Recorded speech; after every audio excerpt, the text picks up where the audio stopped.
14 tahun yang lalu, Jinman sedang dalam misi dengan pasukannya. Mobil mereka terjebak dan mereka diserang. Pasukan sudah panik karena kondisi itu. Jinman sebagai kapten tetap memastikan nyawa warga sipil selamat sampai ke Korea. Jinman meminta pasukannya tetap bertahan lalu masuk ke mobil Bell. Ternyata Bell meninggalkan area operasi. Seungjo dan yang lainnya hampir terbunuh. Tiba-tiba Bell datang menyelamatkan mereka. Seungjo juga sudah membantu Jinman. Lalu Jinman mendapat laporan bahwa tim Bell dan Seungjo belum sampai ke markas. Jinman dan Pasir mencari mereka. Seungjo menyuruh anak buahnya mencari Bell. Anak buah itu melihat ada banyak warga sipil yang terbunuh. Dua warga sipil memohon agar anak mereka dibiarkan hidup. Lalu Jinman datang. Seungjo mengaku ini adalah kesalahan anak buahnya. Jinman merasa curiga pada mereka. Lalu ada anak kecil yang membawa senjata. Bell malah menembak anak itu. Tidak boleh ada saksi mata. Di sidang pengadilan dengan kasus pembunuhan 9 warga sipil saat misi mengawal pengusaha Korea. Warga sipil yang ditembak tidak berada di lokasi misi. Seungjo ditanyai sebagai saksi. Seungjo bersaksi tidak melihat warga sipil yang berada di dalam gedung dan ia juga bersaksi bahwa pemberontaklah yang membunuh saksi dan rekan mereka. Lalu Jinman juga ditanyai sebagai saksi dan kapten pasukan. Jinman memberitahu Jenderal Yong-han bahwa peluru di kepala Seung-hwan bukan berasal dari senjata pemberontak. Jenderal Yong-han mengatakan sudah biasa ada korban saat operasi. Sir, I need your answer. I didn't. Bell nyatakan tidak bersalah di sidang pengadilan. Jinman meminta syarat agar jangan pernah menugaskan Bell di operasinya. Jenderal Yong-han kembali masukkan Bell dalam misi penangkapan penyalur narkoba dari Laos ke Tiongkok. Perusahaan takut rugi jika Jinman gagal dalam misi ini. Karena itulah mereka masukkan Bell dalam tim Jinman.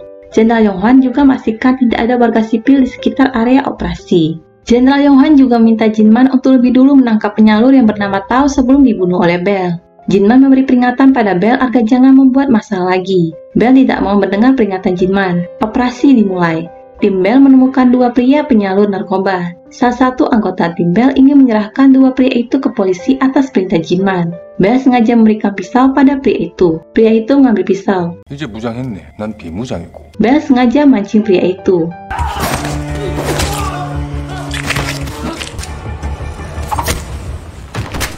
Sementara itu, Jinman dan timnya mengejar Tao. Mereka harus menangkap Tao hidup-hidup. Jinman melihat ada pakaian dalam wanita. Tim Bell dan Seungjo hanya bersenang-senang membunuh orang, bahkan mereka menjara. Lalu Seungjo menemukan beberapa wanita yang dikurung. Bell datang karena Seungjo. It's okay. Stay here. Bukan menolong, Bell malah membunuh mereka dengan bom. Jinman mendengar suara bom itu. Jinman marah karena Bell bertindak sendirian dengan membunuh warga sipil. Jenderal menyampaikan pada Bell tidak akan ada warga sipil. Jinman akan melaporkan hal ini ke perusahaan dan memerintahkan semuanya untuk kembali ke markas. Mereka memasang bom di setiap tempat. Lalu Jinman melihat barang-barang yang ada di tempat tidur menghilang. Ada wanita yang bersembunyi.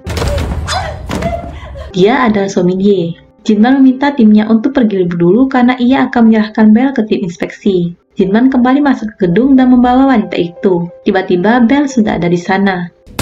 Mereka kabur dari Bell. Jinman meminta wanita itu untuk lari. Bell memberitahu alasannya menjadi tentara bayaran. Bell tidak mau dipaksa mengikuti prinsip Jinman yang mendahulukan melindungi warga sipil. Jinman dan Bell saling menyerang.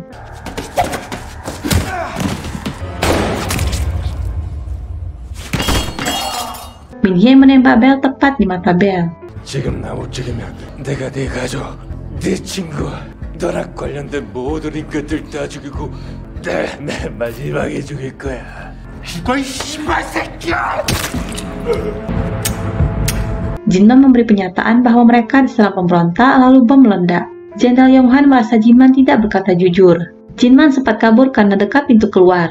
Jinman juga tidak bisa mengambil jenazah Bell. Jinman memutuskan cuti menjadi tentara bayaran. Jenderal Yong-han menyuruh seseorang untuk memeriksa Jinman. Seungjo membereskan barang-barang Bell. Lalu mereka membakarnya. Seungjo berharap Jinman segera kembali bekerja agar mereka bisa menghasilkan banyak uang. Jinman merasa ada yang memata-matainya. Jinman kembali menghubungi kakaknya setelah 8 tahun. Jinman kembali ke keluarganya.